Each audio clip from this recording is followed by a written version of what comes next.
الحمد لله الحمد لله نؤمن به ونتوكل عليه ونعوذ بالله من شرور أنفسنا ومن سيئات أعمالنا من يهده الله فلا مضل له ومن يضلل فلا هادي له ونشهد أن لا إله إلا الله وحده لا شريك له ونشهد أن سيدنا وسندنا ونبينا ومولانا محمدا عبده ورسوله صلى الله تعالى عليه وعلى آله وأصحابه أجمعين أما بعد فأعوذ بالله من الشيطان الرجيم بسم الله الرحمن الرحيم واعتصموا بحبل الله جميعا ولا تفرقوا واذكروا نعمة الله عليكم إذ كنتم أعداء فألف بين قلوبكم فأصبحتم بنعمته إخوانا وقال رسول الله صلى الله عليه وسلم المؤمن أخو المؤمن صدق الله وصدق رسوله النبي الكريم ونحن على ذلك لمن الشاهدين والشاكرين والحمد لله رب العالمين. درود شریف پڑھ لیں. اللهم صل على محمد وعلى آل محمد كما صليت على إبراهيم وعلى آل إبراهيم إنك حميد مجيد. اللهم بارك على محمد وعلى آل محمد كما باركت على إبراهيم وعلى آل إبراهيم إنك حميد مجيد. میرے محترم دوستوں، بھائیوں اور بزرگوں، اللہ تبارک و تعالی کی اس امت پر بے انتہا، بے شمار اور بے بہا نعمتیں ہیں، اور ہر نعمت دوسری نعمت سے بڑھ کر ہے. انسان ان نعمتوں میں سے ہر نعمت کا ہر وقت ہر صورت میں محتاج ہے، اور اللہ پاک کی ان نعمتوں سے دنیا کا ہر انسان فائدہ اٹھا رہا ہے. لیکن میرے عزیزوں، دوستوں، بزرگوں، ان نعمتوں میں ایک نعمت ایسی ہے کہ جس کے ہوتے ہوئے انسان کو باقی نعمتوں کا احساس ہوتا ہے، اور اگر وہ نعمت انسان کے پاس نہ ہو تو باقی نعمتوں کا احساس زندگی میں ختم ہو جاتا ہے. اتنی عظیم نعمت ہے کہ اگر وہ نعمت انسان کو مل جائے تو باقی نعمتیں محسوس ہوتی ہیں، انسان کو لطف آتا ہے، اور اگر وہ نعمت نہ ہو، باقی سب کچھ ہے، تو ساری نعمتوں کا لطف، ذائقہ، مزہ وہ پھیکا پڑ جاتا ہے. وہ عظیم نعمت کیا ہے اللہ کے خزانوں میں جو اس انسان کو دی گئی؟ وہ میرے محترم دوستوں، بزرگوں، وہ آزادی کی نعمت ہے. اگر ایک انسان قیدی ہے، اگر ایک انسان کسی کا غلام ہے، تو چاہے اس قیدی کو، اس غلام کو سب کچھ دے دیا جائے، ساری خوشیاں اس کو دے دی جائے، لیکن اس کا دل اندر سے روتا ہے کہ یہ جو کچھ مجھے اس وقت دیا جا رہا ہے تو مجھے اپنا ایک قیدی بنا کر، ایک غلام بنا کر، ایک محکوم بنا کر، دبا کر یہ چیزیں دی جا رہی ہیں. اور اگر یہ میرا مالک نہ چاہے کسی دن اس کا مزاج بگڑ جائے، موڈ خراب ہو جائے، تو یہ ساری نعمتیں مجھ پہ بند کر دے تو میں اس کو کچھ بول بھی نہیں سکتا۔ اس لیے انسان تو انسان ہے، اشرف المخلوقات ہے۔ آپ نے غور کیا ہوگا کہ پرندہ جو اپنی خوراک کی تلاش میں کتنا مارا مارا اڑتا ہے، پھرتا ہے، اور اس چھوٹے سے پرندے کو اپنے دانے کی تلاش میں اڑنا بھی پڑا، سفر بھی کرنا پڑا، پھر ایک چونچ مار کے دائیں بائیں آگے پیچھے بھی دیکھتا ہے کہ کوئی دشمن تو نہیں کھڑا، پکڑنے والا تو نہیں کھڑا۔ ان ساری قربانیوں سے گزر کے وہ چند دانے چک کے اور آ کے کہاں بیٹھتا ہے؟ اپنے تنکوں کے بنائے ہوئے گھونسلے میں بیٹھ جاتا ہے۔ لیکن یہ پرندہ خوش ہے۔ اس پرندے کو اگر پکڑ کے کوئی پنجرے میں ڈال دے، پنجرہ بہت خوبصورت ہو، بہت اعلیٰ ہو، بہت قیمتی مٹیریل کا بنا ہوا ہو، اس میں کھانے پینے کے برتن بھی نئے انداز کے ہو، ہر طرح کی غذا ہو، خوراک ہو، بچے ہو، محبتیں ہو، سب کچھ ہو، لیکن کبھی ایسا نہیں ہے کہ یہ پرندہ اس پنجرے کی قید پہ راضی ہو جائے۔ اس لیے آپ دیکھیں نا، اگر گھر کے بچے سے کسی سے غلطی سے دروازہ تھوڑی دیر کے لیے کھل جائے اور اس پرندے کو احساس ہو جائے، یہ لمحے کی دیر نہیں لگائے گا، اڑ جائے گا۔ اور ہم پھر کیا کہتے ہیں؟ کتنا بے وفا تھا، 5 سال میں نے اس کو کھلایا پلایا، اس کے ساتھ کھیلا، سب کچھ کیا، لیکن بے وفا تھا، 5 سال کے بعد اڑ گیا۔ وہ بے وفا نہیں تھا، وہ اپنے مقصد اصلی کی تلاش کے اندر تھا۔ اس کی آزادی کی نعمت میں نے سلب کر لی تھی، اور اس نعمت کے نہ ہونے کی وجہ سے یہ سارا کھلانا پلانا، کھیلنا بولنا، خوش کرنا، یہ سب چیزیں اس کے سامنے مان تھی، ختم، کوئی حیثیت نہیں۔ تو جب ایک جنگل میں رہنے والا، ہواؤں میں اڑنے والا ایک پرندہ، ایک جانور، وہ قید کو پسند نہیں کرتا، تو اشرف المخلوقات انسان اگر اس سے آزادی کی عظیم نعمت کو کھینچ لیا جائے، سلب کر لیا جائے، اس کو محکوم بنا دیا جائے، تو آپ بتائیں کہ اس کی زندگی کتنی بے مزہ اور بے ذائقہ ہو جائے۔ اور جو لوگ اس طرح کی زندگیاں گزارتے ہیں، ان قوموں کے حالات آپ نے یقیناً زیادہ پڑھے ہوں گے کہ 50 سال، 100 سال، 200 سال فلاں قوم کو، فلاں قوم کو، فلاں قوم کو کسی نے قیدی بنا کر رکھا، کسی نے غلام بنا کر رکھا، کسی نے جیلوں میں رکھا، کسی نے زنجیروں میں باندھ کر رکھا۔ ایک بے مقصد سی زندگی تھی۔ لیکن آپ کو تاریخ میں ایک بات قدر مشترک ملے گی کہ اللہ پاک نے اس بنی آدم کی فطرت میں، اس کے مزاج میں آزادی رکھی ہے دوستو،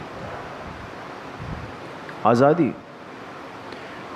اس لیے اس کا اندر کا ضمیر، اندر کی جو غیرت ہوتی ہے، یہ اس آزادی کے لیے ہمیشہ تڑپتی ہے، جہد مسلسل میں لگی ہوتی ہے۔ کتنے لوگ اس دنیا میں ایسے گزرے، مسلمان بھی، غیر مسلم بھی، کہ جنہوں نے اپنی قوم کی اس مظلومانہ محکومانہ زندگی کو دیکھ کر بہت طویل قربانیاں دی، بڑی بڑی قربانیاں دی انہوں نے، لاکھوں لوگ اس کے اندر مٹ گئے۔ آج جو دنیا کو عدل و انصاف کا، امن کا، مساوات کا، برابری کا سبق دینے والا مغرب ہے، آپ جانتے ہیں اس نے ایک طویل عرصے تک صرف رنگ کی بنیاد پر کالوں کو اپنا غلام بنا کر رکھا ہے، رنگ کی بنیاد پر، اور کوئی چیز اس میں نہیں تھی، لیکن چونکہ یہ گورا ہے وہ کالا ہے، اور ان کی سوچ کے اعتبار سے چونکہ اس کا رنگ کالا ہے تو وہ نیچ ہے،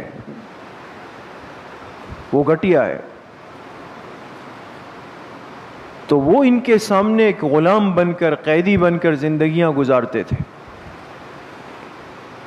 اور لاکھوں لوگ، لاکھوں کالوں کو جو ان کے اپنے ہم مذہب عیسائی کرسچن تھے، ان کو انہوں نے مارا، قتل و قتال کیا، ان کی عزتیں سب پامال کی، سب کچھ کیا، لیکن بہرحال ان کے بڑے بھی لڑتے رہے، مراحل سے گزرے۔ اس ساری تمہیدی باتوں کا مقصد آپ حضرات یقیناً سمجھ گئے ہوں گے کہ من حیث القوم، ہم جس ملک کے اندر رہتے ہیں اور دنیا کے نقشے پر اس ملک کا ظاہری جثہ اور ظاہری جسم شاید اتنا بڑا نہیں ہے، چھوٹا ہے، لیکن اس میں کوئی شک نہیں ہے کہ دنیا کے نقشے پر معرض وجود میں آنے والا یہ ملک، مملکت خداداد پاکستان، ایک نظریاتی ملک ہے۔ یہ فرق ہوتا ہے، بہت ساری چیزیں دنیا میں بنتی ہے، اس کی ایک شناخت ہوتی ہے، کسی بھی عنوان سے اس کو وجود دے دیا جاتا ہے،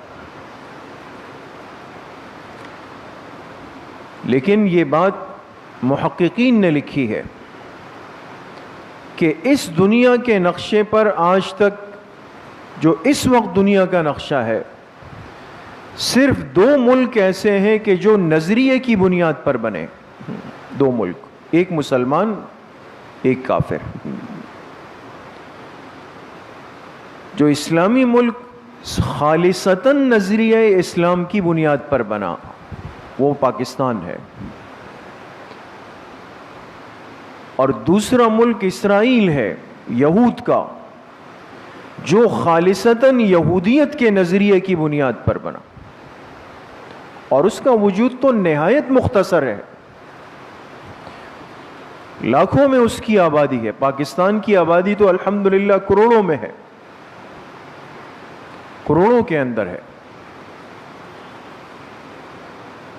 لیکن یہ ایک زندہ حقیقت ہے دوستو۔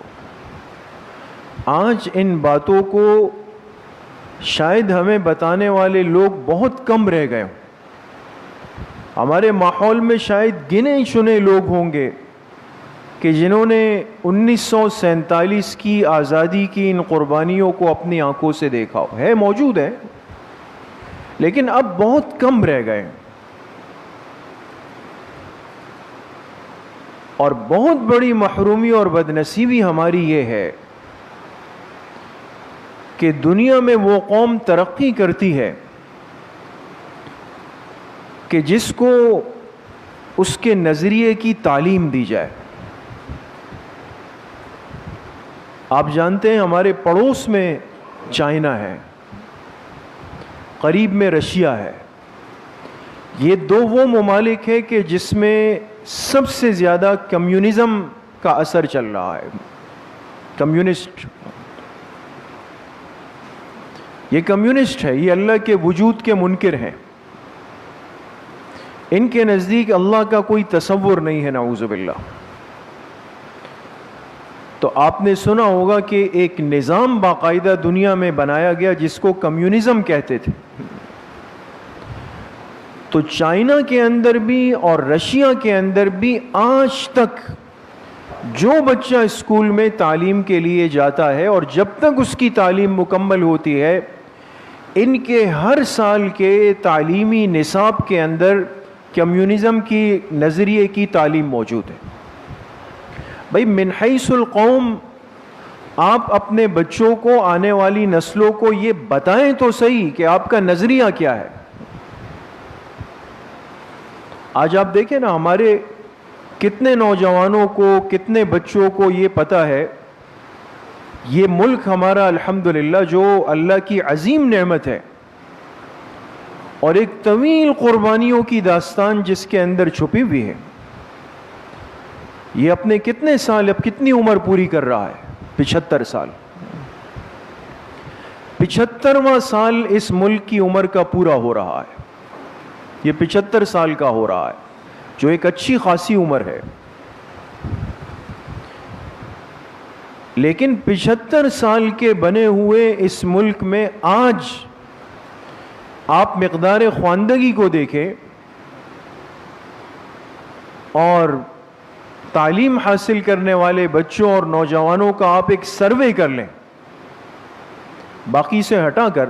میں صرف وہ بچے، وہ نوجوان جو تعلیم حاصل کر رہے ہیں، ان سے ایک سوال کیا جائے کہ آپ اس ملک میں رہتے ہیں، پڑھتے ہیں، کھاتے ہیں، پیتے ہیں، کھیلتے ہیں، عیش و عشرت کی زندگی گزار رہے ہیں، اس ملک کا، پاکستان کا نظریہ کیا تھا؟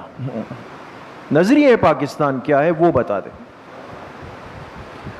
یقین کریں ہمیں اندازہ ہو جائے گا سادے الفاظ میں کہ ہم کتنے پانی کے اندر. ہمیں صرف یہ سیکھ لیا گیا کہ بھئی 14 اگست آئے گی تو صبح موٹر سائیکل کے سائلنسر نکال لیں، باجے بجانے، جتنا تیز سے تیز تر ہو سکے باجے بجانے، گانے بجانے، اجتماعی شکل میں گروپ بنا کر کے آوازیں لگانی. تو جس قوم کے نوجوانوں کو اپنے ملک کے نظریے کا پتہ نہیں، قربانیوں کا پتہ نہیں، ملک کے وجود کے مقاصد کا پتہ نہیں، تو ان کو یہی طریقہ سکھانا آسان تھا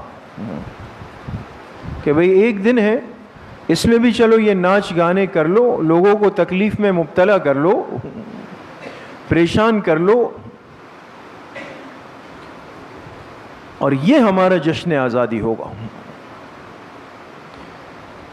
اس لیے میرے محترم دوستوں، بھائیوں اور بزرگوں، آج بڑی ضرورت ہے، یقین کریں بہت بڑی ضرورت ہے، اس لیے کہ اس وقت پوری دنیا کے نقشے پر جتنے اسلامی ممالک موجود ہیں ان میں واحد ایک اسلامی ملک پاکستان ہے جس کی طرف پورے عالم کفر کی نظریں لگی ہوئی ہے کہ کسی طریقے سے اس کو توڑ دیا جائے.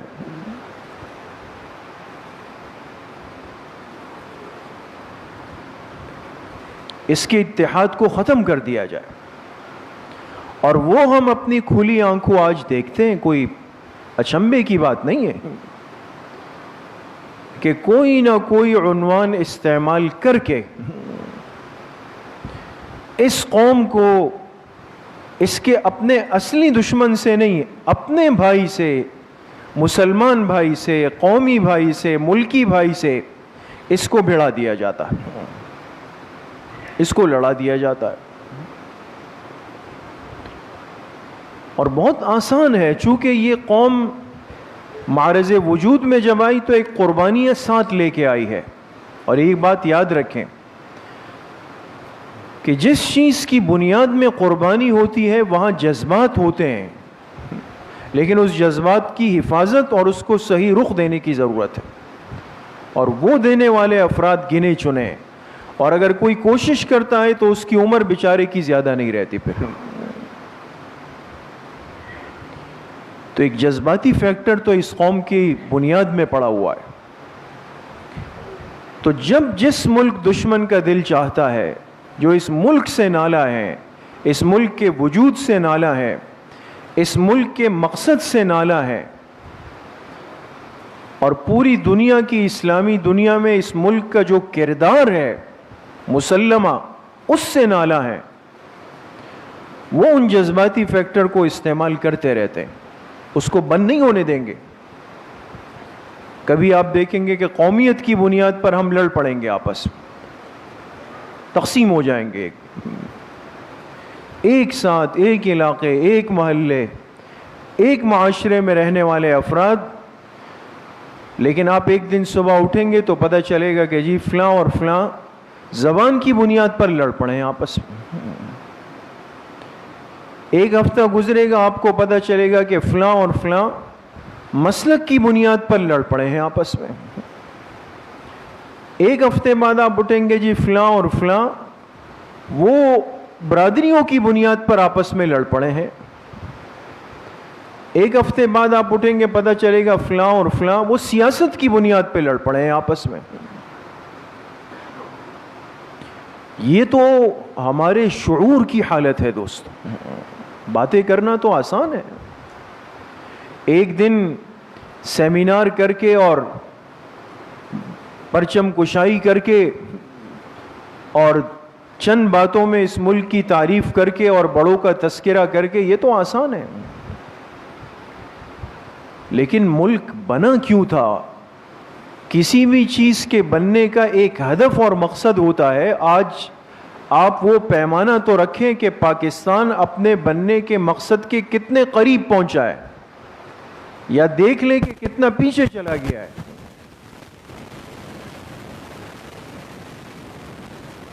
اس لیے میرے عزیزوں دوستوں بزرگوں, اس میں کوئی شک نہیں, کوئی رائے نہیں. دو قومی نظریہ جس کی بنیاد پر اس ملک کو وجود دیا گیا, اور کوئی مقصد نہیں. آج لوگوں کو گمراہ کیا جاتا ہے کہ بھئی یہ تو ایک نعوذ باللہ ایک سیکولر ملک ہے, اس میں ہر ایک آزاد ہے.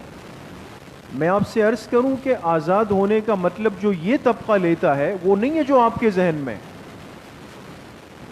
یہ آزاد ہونے کا مطلب وہ مطلب لیتے ہیں جو مغربی دنیا کی مادر پدر آزادی, کہ جس میں ماں بہن بیٹی کا فرق ختم ہو جائے, حیا ختم ہو جائے, پردہ ختم ہو جائے, نظام مٹ جائے, جانوروں اور حیوانوں والی زندگی ہو, وہ آزادی. سیکولرزم کی بنیاد پہ ملک نہیں بنا. اگر سیکولر اسٹیٹ بننا تھا تو اس کے لیے ہندوستان سب سے بہترین جگہ تھی. اس کو اتنی بڑی محنت کی کیا ضرورت تھی؟ نہ اس کے پیچھے کوئی نظریہ مال تھا کہ بھئی وہاں مسلمان بہت غریب تھے, یہاں آ کے مالدار ہو گئے. آپ اپنے ان بزرگوں سے پوچھیں کہ ہجرت کرنے والے جو لوگ تھے ان میں کیسے کیسے نواب اور خاندانی لوگ جو وہاں اپنی بڑی بڑی جاگیریں, زمینیں, فیکٹریاں, کاروبار چھوڑ کر یہاں آئے, اور چند کمروں کے گھروں میں جن کی زندگیاں گزر گئیں. اگر مال بنیاد تھا تو مال تو وہاں ان کے پاس زیادہ تھا. نہیں, مقصد یہ نہیں تھا. ایک چیز محسوس ہونے لگ گئی تھی, محسوس ہونے لگ گئی تھی کہ آگے چل کر مسلمان شراکت کی حیثیت سے نکل کر محکومیت میں چلے جائیں گے. دو پارٹنر کام کرتے ہیں نا, آپ حضرات کا مارکیٹ سے, تجارت سے 100% واسطہ ہے. دو ساتھی پارٹنر بنتے ہیں کاروبار میں, ضروری نہیں کہ دونوں 50-50% پہ چل رہے ہوں. کبھی 50 ہوگا, کبھی 60-40 ہوگا, کبھی 70-30 ہوگا, اس طرح ہوتا ہے. لیکن کبھی زیادہ والے نے کم والے کو یہ نہیں کہا کہ چونکہ میرے شیئر زیادہ ہیں, میرا حصہ زیادہ ہے, لہذا میں مالک, تم میرے ملازم. اس طرح کبھی کہا نہیں. اب منافع کی تقسیم ہوگی تو جس کا حصہ کم اس کا نفع اس کے اعتبار سے, جس کا حصہ زیادہ نفع اس کے اعتبار. یہ شراکت ہوتی ہے اور اس میں کوئی قباحت اور برائی نہیں. لیکن جب ایک شریک کو محسوس ہو کہ مجھ پر جو حالات آگے آ رہے ہیں وہ مجھے شریک سے نکال کر محکوم اور غلام بنا دیں گے, یہ تو مجھے آج کل اپنا نوکر سمجھتا ہے, چپڑاسی سمجھتا ہے, اپنے گھر کے کام بھی مجھ سے کروا رہا ہے. کیا مطلب بھائی, میرا حصہ اگر کم ہے, میں نے اگر شیئرز کم ملائے ہیں تو اس کا یہ مطلب تو نہیں کہ میں اس کا ذاتی نوکر بن گیا. یہ تو عقل کی بات ہے دوستوں. متحدہ ہندوستان میں بھی مسلمان افرادی قوت میں کم تھے, اس میں شک نہیں. افرادی قوت میں کم تھے. 6 کروڑ ہندو تھے تو 3 کروڑ مسلمان تھے. آدوات کا فرق ہے, لیکن ایک شراکت تھی.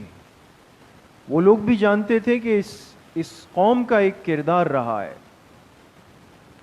اور ملک کی آزادی میں ان کا بہت بڑا حصہ ہے، جو بعض منصف لوگ تسلیم بھی کرتے تھے۔ سلسلہ سسٹم چلتا رہا، ایک ساتھ رہے، ہندو بھی تھے، مسلمان بھی تھے، سکھ بھی تھے، کرسچن بھی تھے، بدھسٹ بھی تھے، پارسی بھی تھے، سب ایک ساتھ چل۔ لیکن جس دن ہمارے اکابر نے، بڑوں نے، بزرگوں نے محسوس کیا کہ یہ حالات ہمیں محکومیت اور غلامی کی طرف لے جا رہے ہیں، اور آگے چل کر ہمارے ساتھ ایک رویہ جو ہوگا وہ غلاموں والا ہوگا، اور غلام کا اپنا کوئی اختیار نہیں، اس کا مالک اس کو جس طرف گھمائے کھینچ لے وہ کھینچے گا۔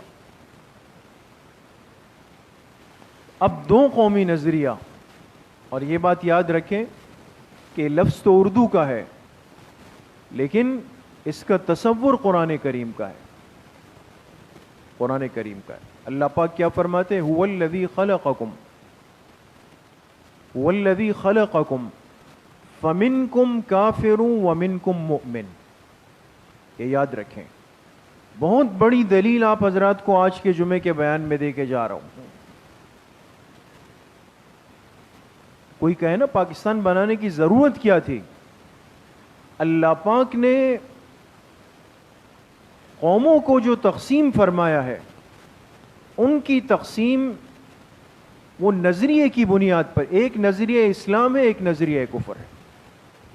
اللہ پاک فرماتے ہیں میں نے تم سب کو پیدا کیا، فَمِنْكُمْ كَافِرٌ، پھر تم میں سے ایک طبقہ کفر کے راستے پہ چل پڑا، وَمِنْكُمْ مُؤْمِن، اور ایک طبقہ ایمان کے راستے پہ چل پڑا۔ یہ ٹو نیشن تھیوری یہ ہے جو ہمارے بچوں کو پہلے اسکولوں میں پڑھائی جاتی تھی، سمجھائی جاتی تھی، ان کے ذہن میں یہ خاکہ بیٹھا ہوا تھا کہ پاکستان بنا کیوں ہے۔ خدا نخواستہ اسلام کے دامن میں تعصب نہیں ہے کہ کوئی یہ کہے کہ بھئی ہمیں ہندو برداشت نہیں تھے، برداشت تو تھے نا۔ آج پاکستان میں ہمارے شہر میں ہندو برادری کے کتنے مندر بنے پہ، کتنی ہندوؤں کی آبادی ہے، کتنے کرسچن ہیں، کتنے دوسرے مذاہب کے ہیں۔ ان کا خیال رکھنا، ان کی حفاظت کرنا، ان کی عبادت گاہوں کی حفاظت کرنا اتنی ہی ضروری ہے جتنا ایک مسجد کی حفاظت ضروری ہے۔ کسی مسلمان کے لیے جائز نہیں کہ وہ کسی ہندو پر، کرسچن پر یا کسی اور غیر مسلم پر ہاتھ اٹھائے، یہ ایسا ہی ناجائز اور حرام۔ یہ تعصب نہیں تھا، یہ اپنی شناخت کی ایک حفاظت تھی کہ ایک مبادہ کل ہماری نسلوں پر وہ وقت آئے گا کہ ان کو یہ تک پتہ نہیں ہوگا کہ بھئی ہم مسلمان تھے تو ہمارا کلمہ کیا ہے، ہمارا دین کیا ہے، ہمارے پیغمبر کیا ہے، تعلیمات کیا ہے۔ مسجد غیر محفوظ، مدارس غیر محفوظ، مکاتب غیر محفوظ، اسلامی نظام غیر، سب چیزیں غیر محفوظ ہو جائیں گے۔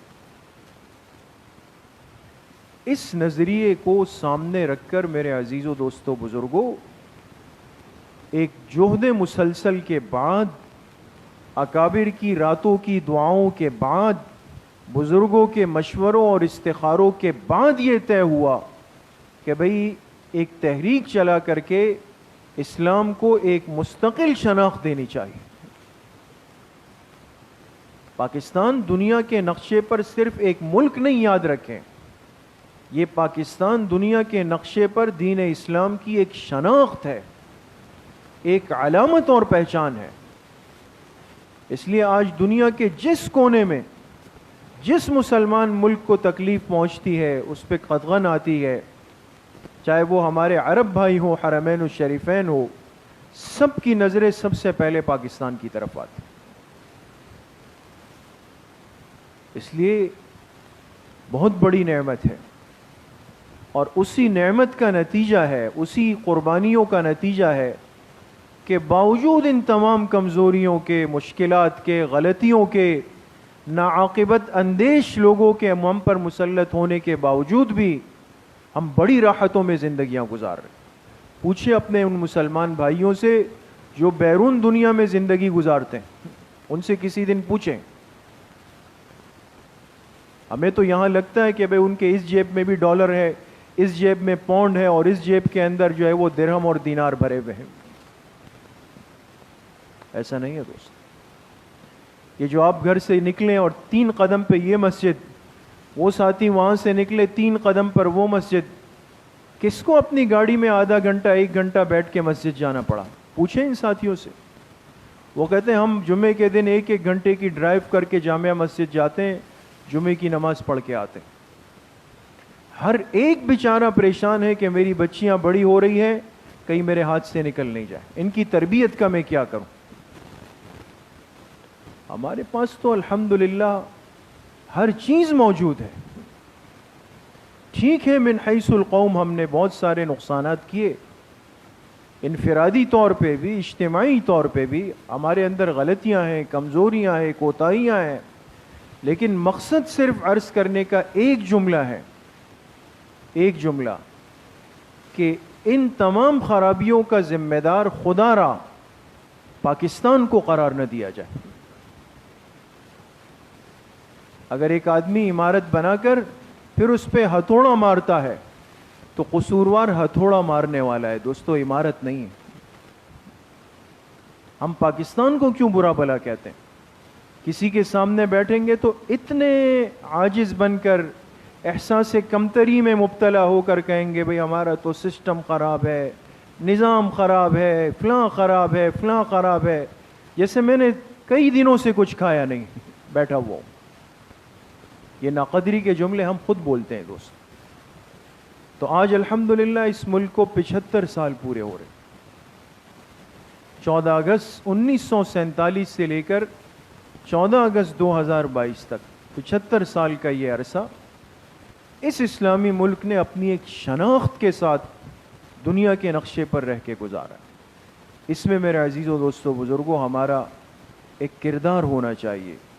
ہم اپنے بڑوں کی ان قربانیوں کو رائے گاں اور ضائع نہ ہونے دیں.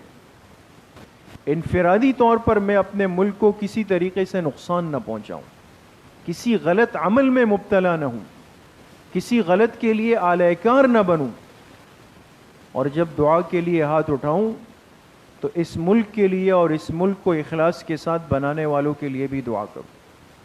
کریں گے نا انشاءاللہ؟ اللہ پاک صحیح عمل کی توفیق نصیب فرمائے. الحمدللہ رب العالمین والصلاة والسلام علی سید الانبیاء والمرسلین سیدنا و مولانا محمد وآلہ واصحابہ اجمعین. یا اللہ یا ارحم الراحمین ہمارے صغیرہ کبیرہ ظاہراً باطناً ہر طرح کے گناہوں کو معاف فرما دے. یا اللہ پوری امت کے گناہوں کو معاف فرما دے. حضور علیہ الصلاۃ والسلام کی صحیح اور سچی محبت نصیب فرما دے. یا اللہ تا قیامت اس مملکت خداداد پاکستان کی ہر جانب سے حفاظت فرما دے. روز بروز یا اللہ اس کو ترقیات سے برکات سے مالا مال فرما دے. نیک صالح عادل حکمران ہم سب کو نصیب فرما دے. ناعاقبت اندیش طبقے سے یا اللہ اس قوم کی امت کی حفاظت فرما دے. جتنے بیمار گھروں میں ہے، اسپتالوں میں ہے، سب کو شفاء کامل عاجل نصیب فرما دے. تمام مرحومین کی یا اللہ مغفرت فرما دے. ہم سب کا خاتمہ بالایمان و بالخیر نصیب فرما دے. ہماری دعاؤں کو اپنے فضل و کرم سے، فضل و رحمت سے اپنی بارگاہ میں قبول و منظور فرما دے. صلی اللہ وسلم علی نبینا محمد وآلہ وصحبہ اجمعین برحمتک.